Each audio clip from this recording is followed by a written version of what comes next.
Ladies and gentlemen, welcome to the presentation. Topic of today is TwinCAT 3 multi-core support. Before we start, if you have questions during the presentation, please use the questions window which you can see here on the right hand side. At the end of the presentation we will try to answer as many questions as possible. What is the agenda for today? I will start with a short motivation, why we are providing you the possibilities to using multi-core support for your industrial applications. Further, I will explain you the settings which are required to adjust your industrial PC to use our multi-core environment. I will say about a few words about boundary conditions to use multi-core support. I will give you a summary about the module-to-module communication possibilities, and then I will end up my presentation. Let's start with the motivation and have a short glance about the TwinCAT 2 environment. In TwinCAT 2 we had a runtime environment which only can be executed on a single core. Furthermore, TwinCAT 2 runtime was only available for 32-bit operational systems, and this we will also not change for the future.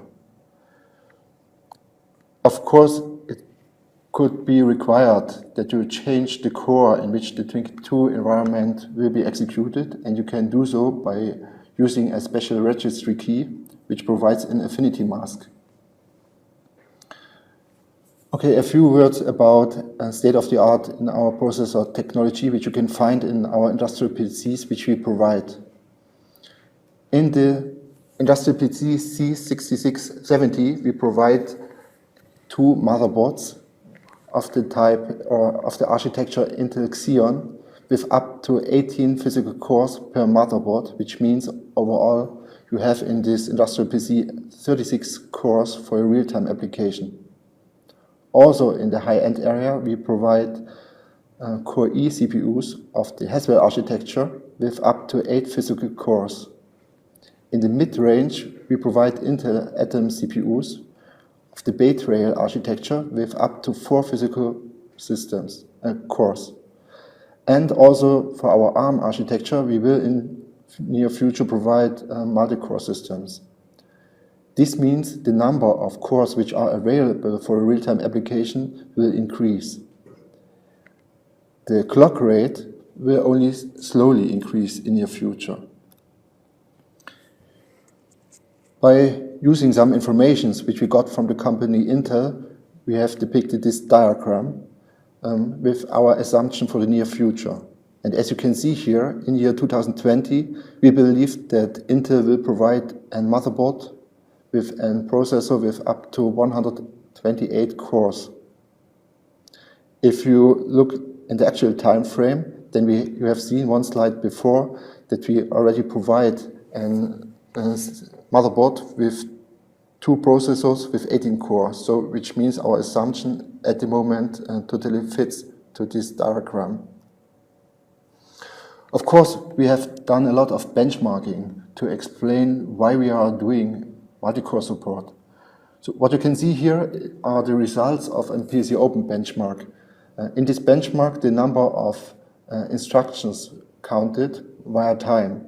What you can see here on the lower axis, you can see all the processors which we provide in the different target systems. And except from the very left target systems, you can see that the clock rate is nearly equal for all the systems. What is different is the number of cores. Further, you can see that the more right that you are, the more instructions per second can be executed by the different target systems. What you further can see in this diagram is that the number of instructions will not multiply by the number of cores. So this means the more cores you have, the higher is the performance, but the number of cores are not a multiplicator. We have two base technologies which you can, or in which you can use our multi-core environment. The first one is that similar to TwinCAT 2 but in TwinCAT 2, of course, only for one core, we can share cores between TwinCAT and the Windows operational system. Similar to the TwinCAT 2 environment, you can, for each core, define a maximum rate in meaning of execution time, which is available for TwinCAT and for the Windows operational system. But for TwinCAT 3, the maximum rate is 90%. And of course, for each core, you can define an independent base time. And then you can distribute the different tasks which you create in your project and assign it to the different cores. This is how our real-time works basically for a single core environment and also for the single cores of a multi-core environment. You can see here in the dialog of the right-hand side that you can define in base time. The fastest base time on standard targets are 50 microseconds. In our environment, or in our runtime environment, we have a very small latency, which is approximately 1 to 2 microseconds for a Core E5 architecture. Further, you can see that in our sample we have defined a base time, a relation from TwinCAT to Windows calculation time of 80%. And we have defined a latency warning when the latency becomes greater than 100 microseconds. And in the diagram below you can see 3 cycles. In the first row you can see that how we can define our rate between TwinCAT and Windows time. It's in each cycle, of course, 80% for TwinCAT and 20% for Windows, as we have defined it in the dialog, which you can see in the upper part of the slide. And in the second row, you can see the actual numbers, which means in first cycle, TwinCAT only using 40% of the calculation time, which means 400 microseconds. And after this time, we of course switch back to Windows operational system, so that in this cycle, Windows has 600 microseconds for their calculations. Further, you can see that in the second cycle, we're using the full 80% of the calculation time for TwinCAT. And of course, we guarantee that we switch back at the latest time which you have set up in this CPU limit range. At the latest after this time, we switch back to the Windows operational system. And in the last cycle, TwinCAT only needs 60% of the calculation time, which means 400 microseconds for the Windows operational system. The second technology which you can use, we call internally core isolation, which means you can exclusively use cores for TwinCAT only. This means on this cores, no Windows operational system is running. And even in the Windows Task Manager, you cannot see these cores. This means you have 100% of the calculation time for TwinCAT, and this means also the switching between Windows and TwinCAT context is not necessary, and this means the latency is smaller than on normal cores, in which we share between TwinCAT and a Windows operational system. Okay, let's come now to some settings which you can use to adjust your runtime environment. On the node real-time in the TwinCAT 3, located under the system node, you can see this dialog. And in this dialog, you find a button read from target. This would be the first step, the starting point. If you press this button, then the engineering environment reads the number of cores which are available on the target system. Then you can get a list of all the cores, and you are now able to enable or disable the different cores for the real-time usage. Further, you can set up here if you would like to have a shared core. These are the cores in which you see behind the number between the bracket and Windows. And you can see the isolated cores. This is where you can find in the first column directly behind the number other. Then you can see that you can here in this list adjust the base time. You can set the CPU limit, which is not necessary for isolated cores. You can see this here, there's always 100%. And you can define here for all activated cores a latency warning. And then in the second list, you can assign the different tasks which you have created to the different cores. You can see here the base time of the core. You can say the ticks which you have set up in the task environment. And as a result of this, you can see here the cycle time of the task. Furthermore, you can see also here the priority of a task. If you now, or if you finish your adjustment, you can say, press the button Set on Target. Then you will again ask for the number of cores which should be available for Windows, and the other remaining cores will only be available for TwinCAT. After pressing the button Set, you have to restart the target, and directly after the restart, you see these adjustments here, and then under the available CPUs, you directly see the relation between Windows and other cores which you have defined.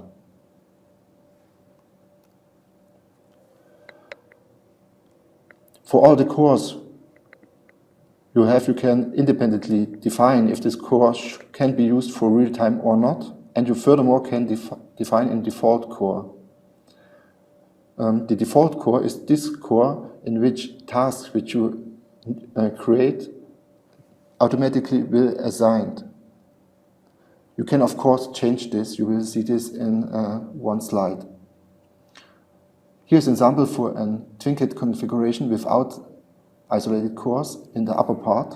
You can see here on this PC we have 8 cores, and we have assigned core 1, 2 to 4 and core 6 for the real-time usage. We have defined further the core 6 as default core for new tasks. We have defined a base time from 1 millisecond for all tasks except task 3. We have defined a CPU limit of 80% for all tasks except core 6. And we have defined for core 3 and 6 a different latency warning. In the part below, you can see nearly the same configuration for core 1 to 3, but core 4 to 7 are now isolated cores and are enabled for real-time usage. Here you can see in the upper part what I meant. All tasks which are created are via default assigned to core 6 because this was the default core. In the screenshot below, you can then see how it looks if you have changed this so that you assigned the task to the cores in which this task should be executed. And you can see that we graphically highlight the tasks which are executed on the same core. Further, we have the category priorities, and by clicking on this category, you get a list with all tasks, with the task names, with the priority of the task, with the cycle times of the task, and with the cores on which this task will be executed, so that you have all the information on one glance. Which tasks can be assigned to different cores? All tasks which are located under System Task can be independently assigned to different cores. Which means even if you have a module and PLC, for example, with multiple tasks, all the tasks can, in theory, assign to different cores as long as you make sure that the data are consistent, but later on more on that.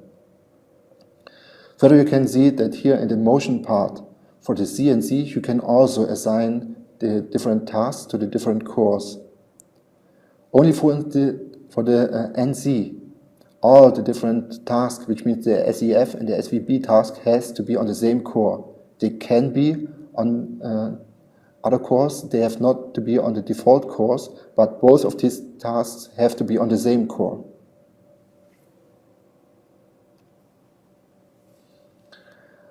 I mentioned some boundary conditions. And this is for 64-bit operational systems, and we need the Intel virtualization technology if you would like to use no core isolation feature, which means if we share the calculation time between TwinCAT and Windows, then you need this virtualization technology. You can enable this for back-of motherboards CB56 in the BIOS under the BIOS menu Advanced CPU Configuration, and on back-of motherboards CB52 and 54 under the BIOS menu Advanced BIOS Features and CPU Features. On the right you can see a small screenshot how this should look like in your BIOS. For older CPUs or for CPUs which have no Intel processors, this feature is normally not available. Or if you use virtual machines, other than this feature is normally not available. And this means on these target systems or in these virtual machines, you cannot use the shared technology. You can only use core isolation. What is the reason for this? The reason for this is that TwinCAT Realtimes needs the Intel virtualization technology exclusively under 64-bit operational systems. But also VMs are using these technologies, so that's the reason you can also only need the core isolation mode. And this means if you have a virtual machine, and within this virtual machine you have installed a 64-bit operational system, then you have to adjust this virtual machine that this virtual machine has more than one core, so that you can use within this virtual machine the core isolation mode. The same is required if you have a virtual machine on the host PC, and also on the host PC you would like to use TwinCAT when the operational system is a 64-bit based operational system. This is not required if the host system is a 32-bit operational system. What about hyperthreading? Also, hyperthreading is some kind of virtualization in which one physical core is split into two logical cores. But the level 1 cache and also the pipeline will be shared by all the logical cores. And this means for heavy calculation, these cores are heavily influencing each other. And that's the reason why Beckhoff recommends for the target systems to switch off hyperthreading mode. For newer Beckhoff IPCs, the hyperthreading should, via default, be disabled.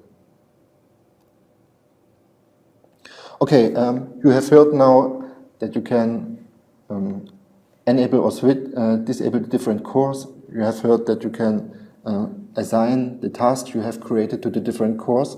And you have heard that you can assign modules which you could generate from the IEC 61131 language or C, C++, or MATLAB Simulink to the different tasks. And of course, you would like to communicate between the different modules. And here's the challenge, that you have a safe communication between these modules, also under the condition multitasking and multi-core support. Which means you have to make sure about data consistency. What types of configuration we provide between modules? We provide mapping of data between process images, similar to the mapping to the IOs. We provide access via data area pointers. I will explain in a second the command not recommended within the brackets. You can call and execute methods via interface, or you can use our ADS. Let's have a deeper look in these four possibilities. Similar to the mappings between modules and the IOs, you can also create mappings between modules. By this way, the task which drives the modules copies the inputs or copies the values to the input process image of these modules, and this means the data consistency is guaranteed.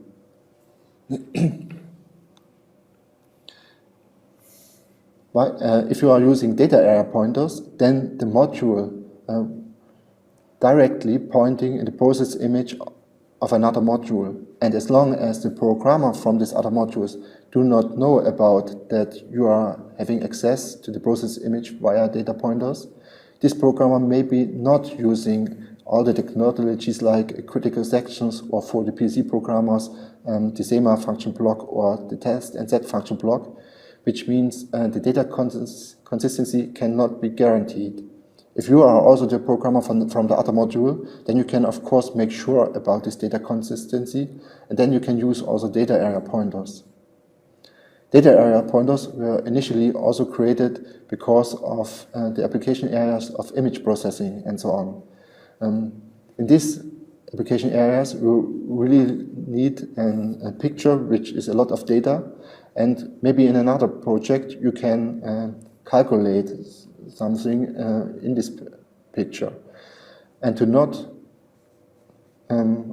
copy the data between the different modules, we have created the data area pointers, and as long as both modules, the module which is getting the image from the outside world and the module which is doing the calculations within the image are called on the same task, you have also no problems with, because of data consistency, because both modules will be executed one after another. You can also communicate via method call, and of course also via method call you have to make sure about data consistency, but normally if you provide directly an interface out of a module, the programmer of this module thinks about data consistency. So this is not so dangerous in this point of view.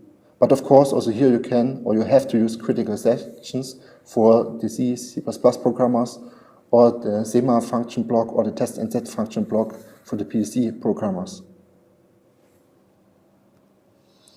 And you can use our ADS communication. This is an asynchronous communication and event-driven.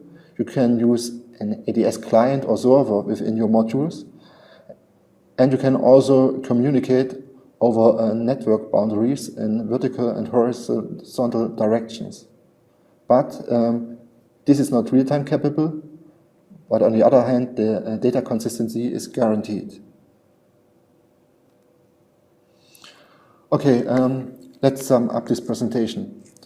I have shown you that the number of cores and therefore also the calculation time which you have for executing your real-time algorithms will increase in your future.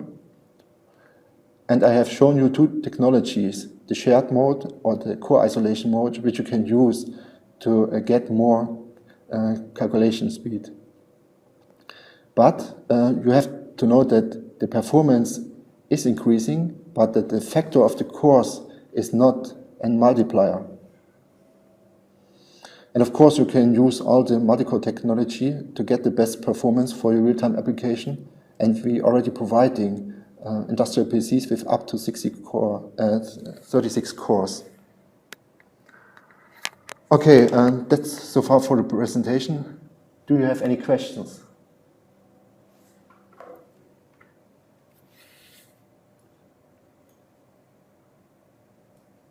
The first question was, do you recommend running TwinCAT on a completely separate core for TwinCAT 3 without using the Windows core?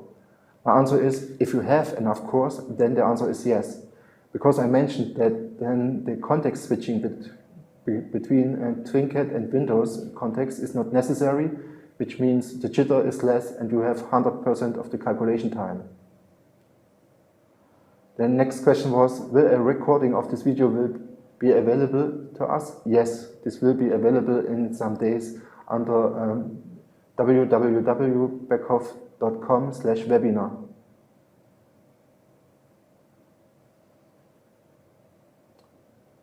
Okay, no further questions so far.